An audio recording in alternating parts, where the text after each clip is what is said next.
Everyone, if I could have your attention, we'd like to get started. We have a big chapel today with 9 members of our senior class presenting. As you know, we will have an extended weekend in the coming days with classes ending at noon on Thursday and resuming next Tuesday morning.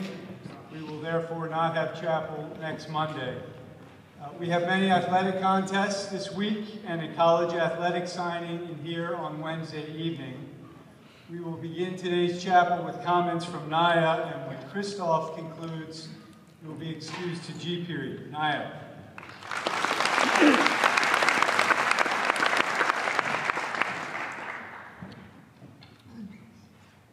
My favorite show growing up was Doc McStuffins. If you haven't had the pleasure of watching an episode, Doc McStuffins is a 7-year-old animated girl who runs a vet clinic for her talking stuffed animals like Lammy. Because of her, I wanted to be a veterinarian for years following. I begged my mom for doctor play sets and walking toy animals until I moved on to whatever my next fixation was. I was never really professionally interested in the medical field, but Doc was one of very few main characters at the time who looked like me. I saw myself on TV plenty of times as the best friend or the sidekick, but seeing myself as protagonist changed my understanding of where I fit in the world. It lit a fire that told me I don't have to reduce myself to 2 dimensions for the sake of someone else's character development, but that my own had value and was worth listening to. For this same reason, I rocked the same knee-high Converse that Daya wore in Shake It Up for maybe 2 years straight, and it is largely thanks to the versatility of the black girls I watched and read about as a child that I can do what makes me happy while unafraid of being the first or only doing it. Now, knowing I probably will not end up a vet because blood makes me nauseous, or a dancer because I could never figure out which direction to turn in any of the musical numbers, I find myself motivated by authors like Bell Hooks and Zadie Smith, as well as artists like Madeleine Pierre and Elizabeth Catlett who recognize their differences as a strength rather than a weakness. Though their fields, like most others, have been dominated historically by their white counterparts, which makes sense given that their ancestors were probably too worried about surviving every day to stop and sketch their feelings about it, they stand confident in their talent and hard work. They show me there's almost always a place for me, and that if there isn't, I can make one.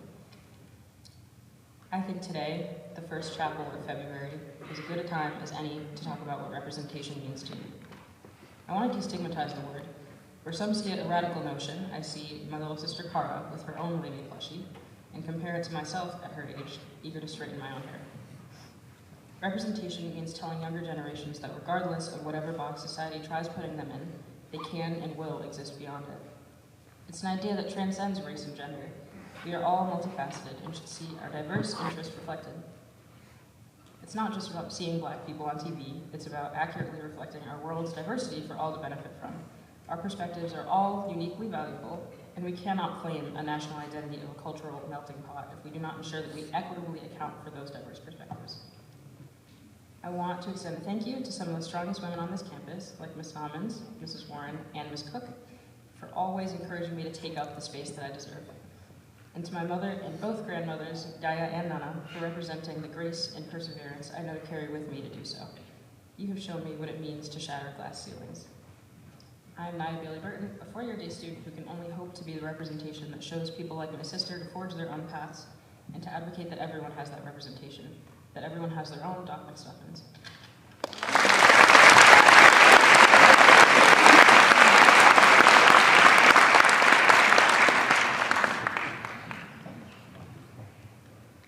Hi Suffield, my name is Mercedes Bourgeois and I'm a 4-year senior from Suffield, Connecticut. I also happen to be the only female student living in Spencer Hall, an upperclassmen boys dorm. I was lucky enough to move in during my 8th grade year, excited to get an early glimpse of what Suffield would be like. However, thanks to COVID restrictions, I could not go inside the buildings or meet any students, which meant that the early advantage did not serve me very well. Despite technically being on campus, I still started off my freshman year lost because I didn't know the names of the buildings or the teachers. Luckily, I had my older sister, who had finished her senior year at the time, to give me a preview of what was to come. The move into the dorm was definitely harsh, as I was introduced to some interesting new aspects, like being able to hear the students' loud conversations, constant thudding on our door, hearing them throw things at the walls and break down window screens, and blast music at 7:30 in the morning to wake up the entirety of the dorm. Of course, living in a dorm on campus has been great, and although I don't think I am allowed to disclose certain information, some of the funniest moments have come from the unexpected water gun fights and the performances put on by my mom's students in my kitchen during study halls. I'm grateful for everything that has come with being Miss Lopez's daughter, because it has been one of the best parts of my time here. It has allowed me to turn my house into a home, one that apparently doubles as a second home for a lot of my friends. My room has become the go-to spot for naps, homework during free periods, leaving and spilling drinks on my bed, and throwing my blankets on the floor along with my stuffed animals. It has been so much fun getting jump-scared in my own room, and my time here wouldn't have been the same without my house's constant visitors. Thank you to everyone who has contributed, and I am very happy you feel as comfortable in my room as I do. My younger brother, Santiago, is a junior here, and his room is conveniently right next to mine. This is both a blessing and a curse, since he usually only comes into my room to kick the door open, throw the closest random object at my face, and turn my lights off. If anyone has a younger brother, this might be a typical interaction for you too, but our relationship is even more exciting because he is only 11 months younger than me. That's a pretty small age gap, but when you compare us, we are very different. Still, I see him as my almost twin, and I'm quite curious to see how he'll survive without being able to annoy me whenever he wants. Santi, te quiero mucho, y espero que estés listo para hablar acá arriba del año que viene. Ma, agradezco todo lo que has hecho por mí estos últimos años.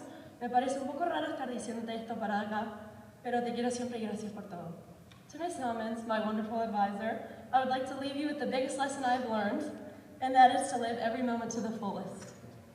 Finally, a thank you to everyone who has walked my dog or helped catch him in the middle of a school day when I get a phone call that he is running loose in front of a memorial. I promise he just jumps because he is friendly and he loves everyone. I hope everyone has a nice rest of their day. Thank you.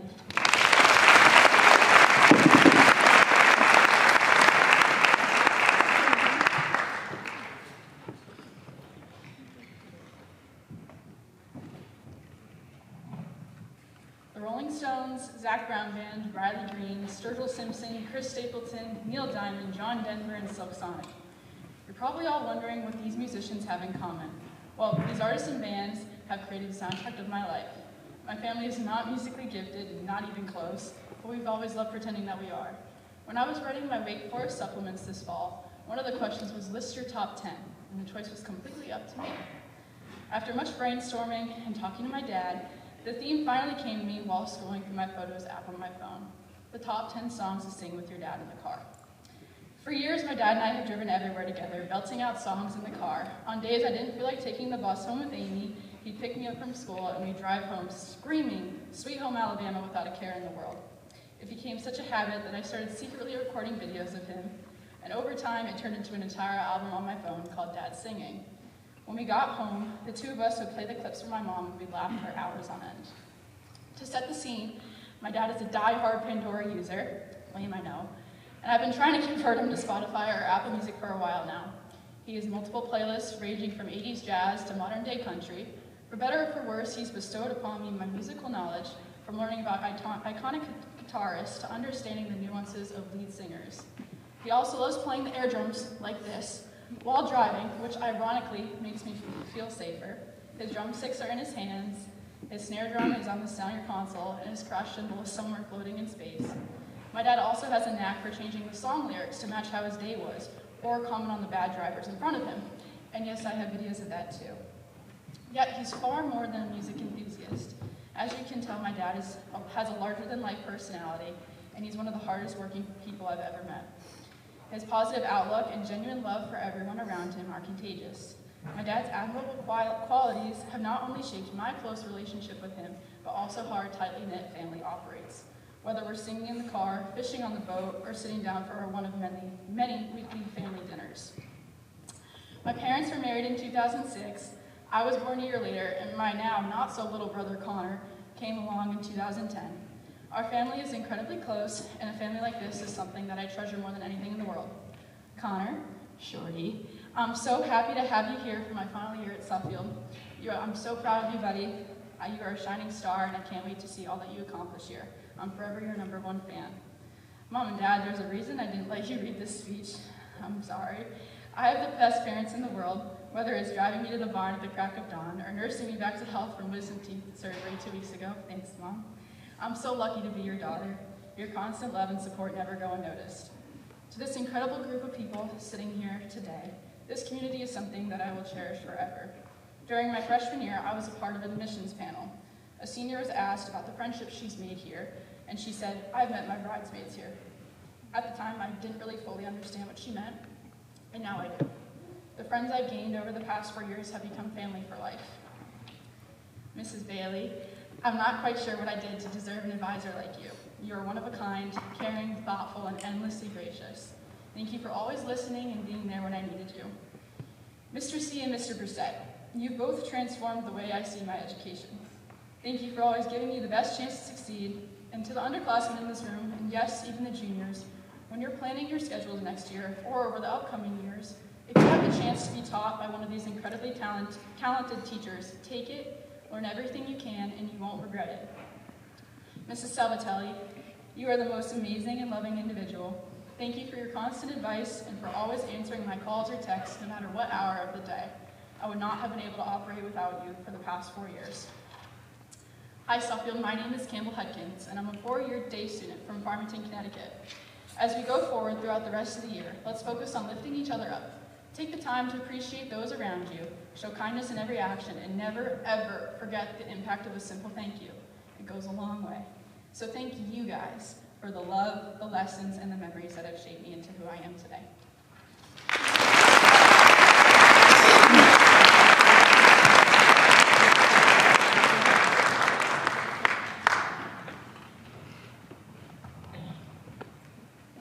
When I was younger, I had this blue sketchbook.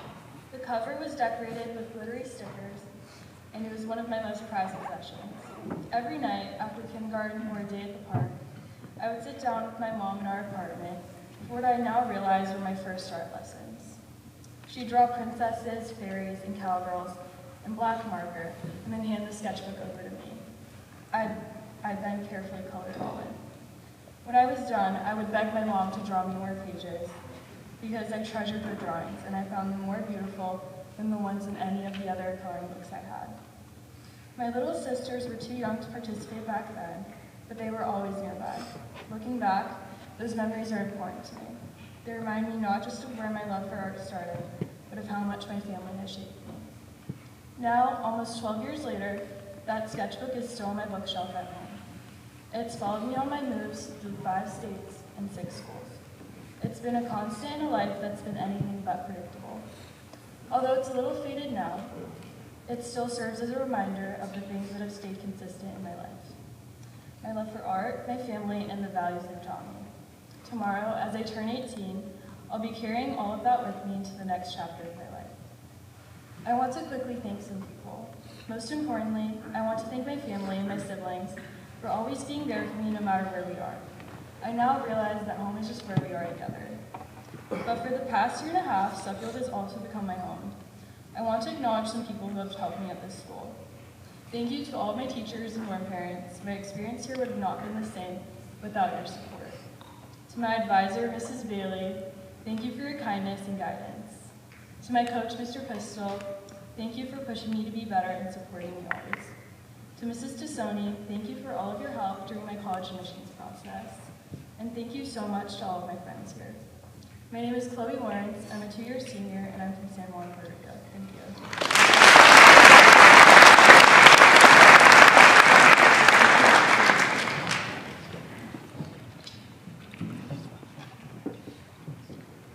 Good afternoon, Suffield. My name is Chase Malloy. I'm a postgraduate from Avon, Connecticut.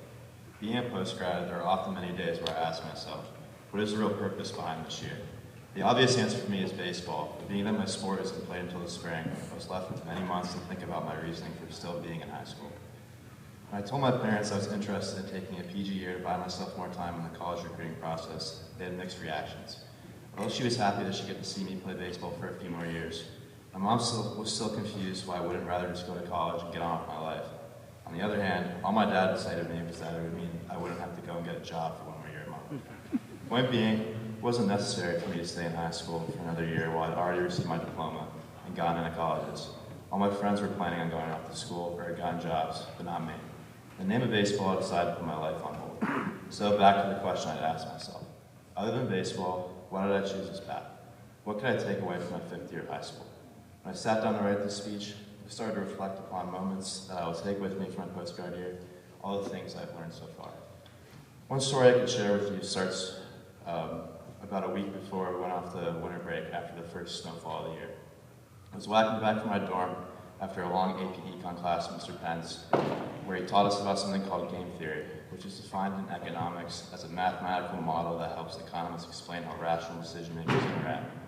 To teach us this concept, he explained to us the prisoner's dilemma, which is a scenario where two prisoners are caught for a crime, and to convince the prisoners to snitch on each other, the police offer a lighter charge if one prisoner tells on the other. In this situation, each individual prisoner is better off telling the truth to secure a lighter punishment, but overall the group is better if they both stick to the same line.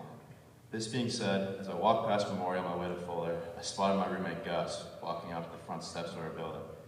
Being that it had just snowed, the only logical thing to do would be to quickly make a snowball in my hands and attempt to hit my roommate with it right in the back of the head. Put my genius plan into action. Right before the snowball was about to hit my target, Gus swung open the door of the building, and the snowball hit it right in the middle and went through the window.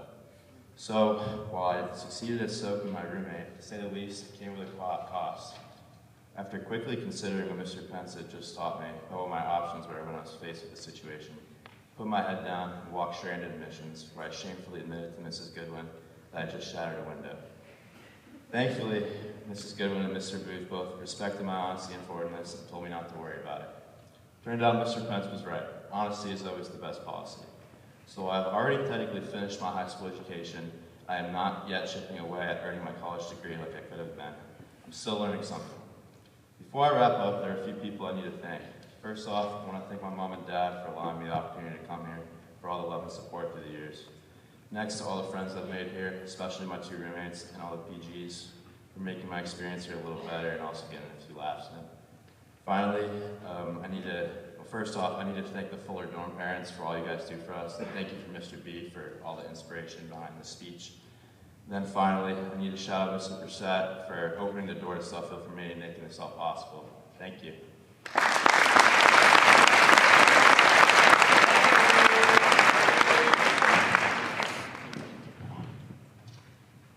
Early on at Suffield, I had a very booming experience. Quite literally, when during my freshman year, I had a speaker explode in my room. So I'll be explaining how this extraordinary event took place. It was a fall day, late in the afternoon, doing my usual activity of playing NBA 2K. I was enjoying my time trying to grind up, level my player, because a new version of the game came out. But little did I know the monstrosity that was about to occur in my room. Suddenly, I heard a loud release of gas, so loud it could penetrate my headphones that were on max volume. I looked over to my right and I saw my brother's speaker, which was charging in his PS5, had a huge ring of smoke dispersed from the bottom of the speaker. This looked like it came straight out of a movie, and I couldn't believe what I saw. As more and more smoke came out, I ran into the hallway screaming the words "fire" at the top of my lungs. As I was saying this, Bernardo casually walks by me, looking into the room like nothing is happening, and disregards my urgent message.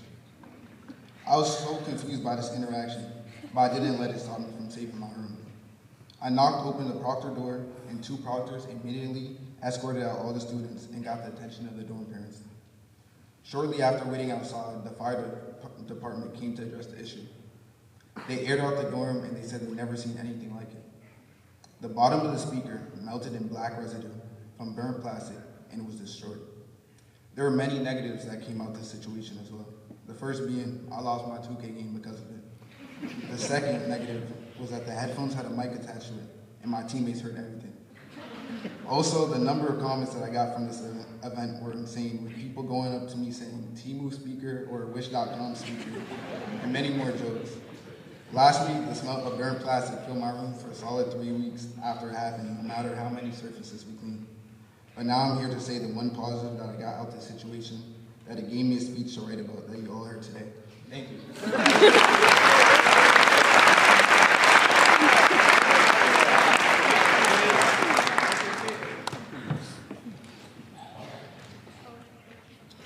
Hello, Suffield. My name is Mason Lester, and I'm a post-grad from Lawrence, Kansas. You told me at the start of my senior year last year that I would end up in the 5th year of high school. I would have laughed and thought, who would put themselves through that? But I did.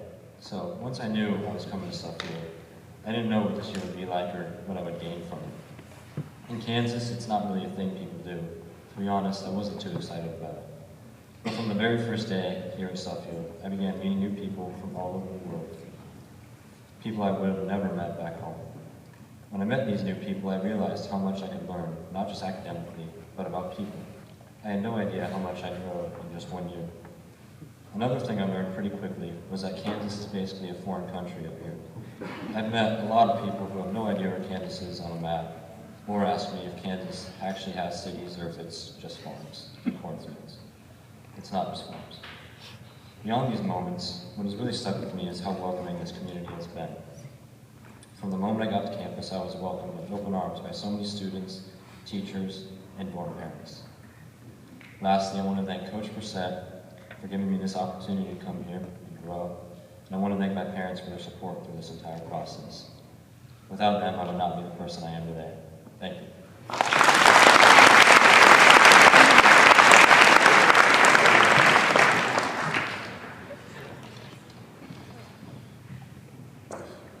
Everyone has that one unforgettable first day of school memory, something parents dream of one day sharing with their grandchildren. Whether it's crying when they leave or scraping a knee on the playground, through the years the stories continue to be exaggerated for their embarrassment. Surprisingly, one of my favorite and most embarrassing first day of memories happened during my extra year of high school. And to this day, my parents still haven't heard the story, so here it is, the non-exaggerated true story of my first day of school at Suffolk Academy. Walking up to the school, I had only talked to two people, Nick Lemon, who I had mutual friends with, who everyone loved to remind me was turning 20 years old before he graduated high school, and Chase Boulogne, who I had an on and off again conversation with every 3 weeks over the summer. To say I was nervous would be an understatement. And if that wasn't enough, Nick wasn't even my second roommate. Some kid from Kansas named Mason was. But he never bothered to reply to my first text, and he still hasn't actually. After meeting Mason for the first time, the three of us rushed to set up a room in Fuller. Along with our families being stuffed into one room, Mr. Burnbaum constantly popped in to make sure we knew one very important rule: no daisy chains. After our families left, we were faced with our first big group decision. Should we follow the dress code for the senior assembly or not?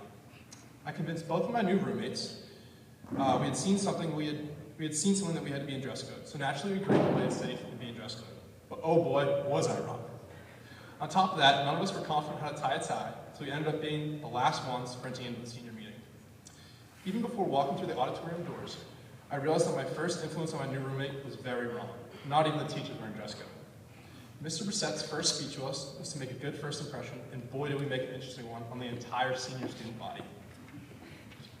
Although we didn't know anyone's names, it seemed everyone knew us, the three baseball PGs that embarrassingly wore dress code to the first senior meeting.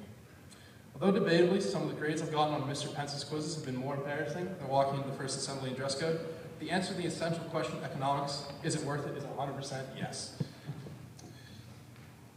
As we look back on moments that make us cringe, each awkward conversation or mistake teaches us a valuable lesson. Embarrassment challenges us to step outside our comfort zone, forces us to grow, learn, and ultimately become the best version of ourselves. Coming to Suffield was a huge step outside my comfort zone, but sometimes it's that discomfort, that bit of embarrassment, it's exactly what we need to push ourselves forward and grow. Before I wrap up, I wanted to take a moment to thank the people who supported me every step of the way. First, to my parents. Thank you for the unwavering support and for giving me the incredible opportunity to attend Suffield. To my sister, now is the time I can finally thank you for all the late night FaceTimes helping me with homework. I truly appreciate it more than you'll ever know. A big thanks to my roommates, Mason and Chase, for always getting me up for the 6 a.m. list and somehow making every day a good time. One of the most important shout outs goes to Mr. Birnbaum. Thank you for being the best dorm parent we could ask for always offering wise advice, putting up with me, Harrow, Bernardo, Mason, and Josh Kim, streaming while we play Fortnite, and allowing me to pie-face Josh Kim on his birthday. That was really the highlight of the year. And lastly, I want to thank my advisor, Mr. Brissett, for your constant guidance, helping me through challenges and playing such a key role in having me attend Suffield. Thank you.